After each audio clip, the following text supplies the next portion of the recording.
All right, what's up? So I'm here at MADabolic HQ. This is the South End Charlotte location. This is the first MADabolic location. And this is where the co-founders, Kirk and Brandon, spend a lot of time in the laboratory messing around with different ideas, things that are gonna continue to put them at the forefront, so always being on the edge of what's coming next. And they take meticulous care to test the shit out of things before ever installing it into what the program of MADabolic is.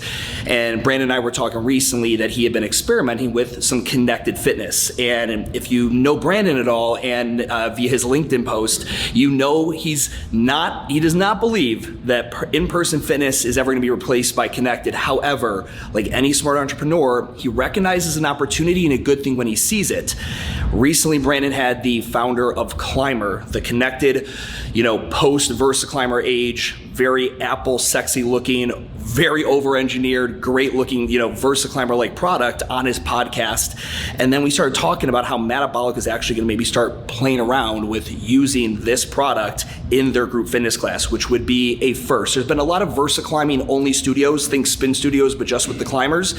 This would be the first one that's really been involved in a mixed modal group strength and conditioning program like what they have. So I'm here with B, and so let's talk about this. So this is obviously what we're looking at. If anyone's not seen this, I'm gonna plug in some better B-roll shots off the Climber website of this piece of equipment. But why this piece of equipment? Nothing has really excited me for a long time from new fitness equipment. And if you've been in this game long enough, you have experienced the VersaClimber. And it's brutal, right? It's always sat at the back of the gym. It's been the thing you were terrified of, that only the craziest people in the gym would jump on. So a few years ago, we caught wind of something happened with patents. And don't quote me on this, I'm paraphrasing, but something happened where I believe VersaClimber allowed their patents to expire, which gave some creative people room to go, can I say it? Go do this a little better. So Avram and his team over at Climber, which I can't say enough about, they've just done everything right. I've always respected the machine. I like the analogy of the Apple version of the VersaClimber, but they do everything right. As far as MADabolic, I think one of the things that Kirk and I have always been, good at is taking movements, machines, and using them for exactly what they are meant for and nothing more. And what I find a lot of times people try to do is they take a singular movement or a singular modality or a singular machine, and they try to build a whole company around that, versus taking, certain ingredients and bringing them to a product and using them for what they are meant to use. So I've always respected this thing. It was used when I was young playing hockey. This was like the finisher that the strength and conditioning coaches would try to kill you on. But I'm looking at this in a very different way. Obviously, MADabolic is a company that is going to scale, and part of scale brings challenges. It brings unique environments. It brings real estate problems. It brings metro communities versus suburban communities. So why this interests me is two main reasons. Number one, when you're looking at real estate that is $90 a square foot in DC or Manhattan, an extra 400 or 500 square feet is very expensive. And right? How much so? Just explain to everyone, a lot of the conditioning work you guys do exists on a Concept 2 product. Yeah. So small footprint, probably one of the smaller footprints you're gonna find akin to something like this. But a lot of what you do is also very, from what I'd call really bad operational capacity, and the sprinting back and forth, the bear crawls, a lot of that kind of stuff. Is that, when you look at that, as much as you love those movements, there does become a business conversation to be had there? It does. So in the metro markets, right, we very much Our program is very much performance related, but there also is a business behind offering a great product, right? So in this same kind of DC, New York, or Manhattan kind of footprint, when we do sprinting, let's say that would take a minimum of 20 feet deep and 30 feet wide, where this can take up, this is actually the size of a skier, even though it looks bigger. It is the size as a skier. And if you think of that, the 20 feet deep, I mean, you need about 6 to 8 feet. Yeah. So this really helps shrink that. So that is the idea for the metro markets. And the big thing that I wanted to do, and I hope that, people respect this, or this lands the why.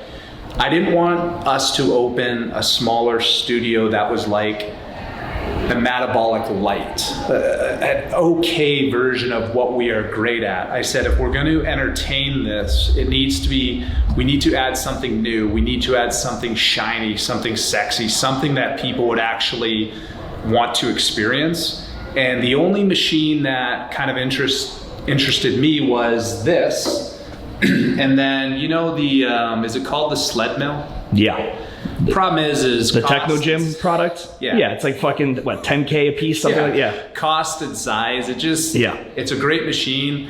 Doesn't make sense. So that's the metro strategy, but we also have kind of a suburban strategy. And again, going to scale, when you're looking at that same DC space versus Greenville, South Carolina, metro market or suburban markets, slower markets, typically that population can be 5 to 10 years older. And when you start thinking about sprinting, change of direction, jumping and landing, I do believe, and I still need to prove concept, that this could be a more forgiving an approachable option for an aging population. So what we see this kind of replacing is all-out sprinting from a anaerobic kind of level or 100% effort. And we also see that this could replace bear crawl variations and more of a slower grinding nature. Yeah, and I mean, you even originally, I remember when you had the podcast, you even I need to get my dad on one of these. Yeah. You were even thinking of your father getting on something like this. But it's also, I mean, you and me were talking about how, people these are great options. I think there's gonna be maybe other studio models that use this as, this is the thing I throw you on when you can't run on the treadmill. And going back to your original thing, not making this the entire program, but an element of the program is so much better, because again, then you're held, if you make it the whole program, if you're Rise Nation, right? Not to throw them under the bus, I think it's a great studio model, but you're Rise Nation, and if anything happens to the VersaClimber from a pop culture, trendy, whatever, that's your entire boat, Yeah, and honestly, I don't think, even though I think we are maybe one of the early adopters from a group fitness model. I mean, obviously I've been in conversations with the team at Climber. We won't be the only people doing this, but like I've said in the past, I think one of the best assets we provide, anyone could go to a grocery store and have an ingredient list, and you could all come home with the same stuff. It doesn't necessarily mean you can put together the right meal.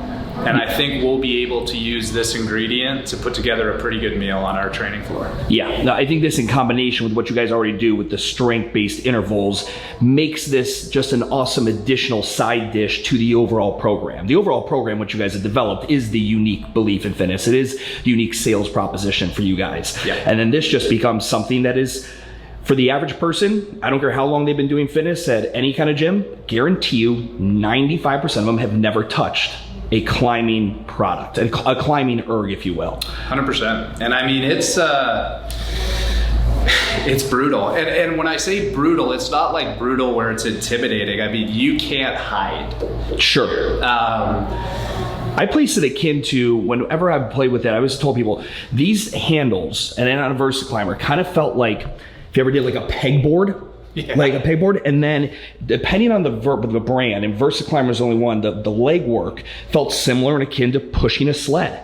Like driving heavily through the foot, especially through the toe, calves would get lit up. It's and these guys have just obviously put it together in such a beautiful package. Well, and that's the other thing the other thing is just, it's respecting the people behind it. I know I'm pretty vocal against like digital concepts or at-home concepts, but if there's someone that I'm rooting for, it's Team Climber. They seem to do everything right, and I know it sounds corny, but everything from the machine to the branding to the people behind the brand to their team, like they are some great people there. So I'm rooting for them. And then the other thing, I do believe they're actually offering something different. I mean, we've seen the spin concept, multiple versions of it. There has to be 5 to 10 connected rowing concepts now? Easily. So this is different. I realize it's at home, but it is different. And just because I'm vocal against, I'm biased, right? I think in person is better than connected. But guess what? There's a market for this. And if I'm telling someone who wants to do something at home, this is what I'm telling them to do. Yeah, and if you ever did take that step towards wanting something omni-channel, you are one step closer to having something close to it, where someone could have some dumbbells, kettlebells, whatever at home, have a Concept 2 bike like you guys use, a skier like you use, and you could have the makings of a great metabolic workout at home with one of the multiple different conditioning modalities that you guys have. Yeah, we have the online model built out. Funny enough, we did it long before the pandemic and then worked on it during the pandemic. The problem is there was a massive switch within the pandemic where at-home ideas started to have to compete with media companies. I thought it was smart to pump the brakes and work on the brick and mortar, which I always believed was going to come back. And even if we get into an omni-channel version of MADabolic, I think what it will be is more heavily individualized program design with an equipment package to allow you to do that versus a instructor-led concept. Yeah, instead of the connected rah-rah cheerleader type scenario. 100%. Yeah, I agree. Okay. All right, so anyone who's watching this might have had an idea, like I want to do something new in group classes. It's so funny, you've got one of these pull-up bars here, and I remember when I installed those at Urban, and we had to dick around with it for months and months before I thought it was a good idea. And so for you, when you think about taking a product like this, you guys, how many locations do we have right now in development? So for you, when you think about taking a product like this, you guys, how many locations do we have right now in development? 13 open. We have 4 opening in the next couple.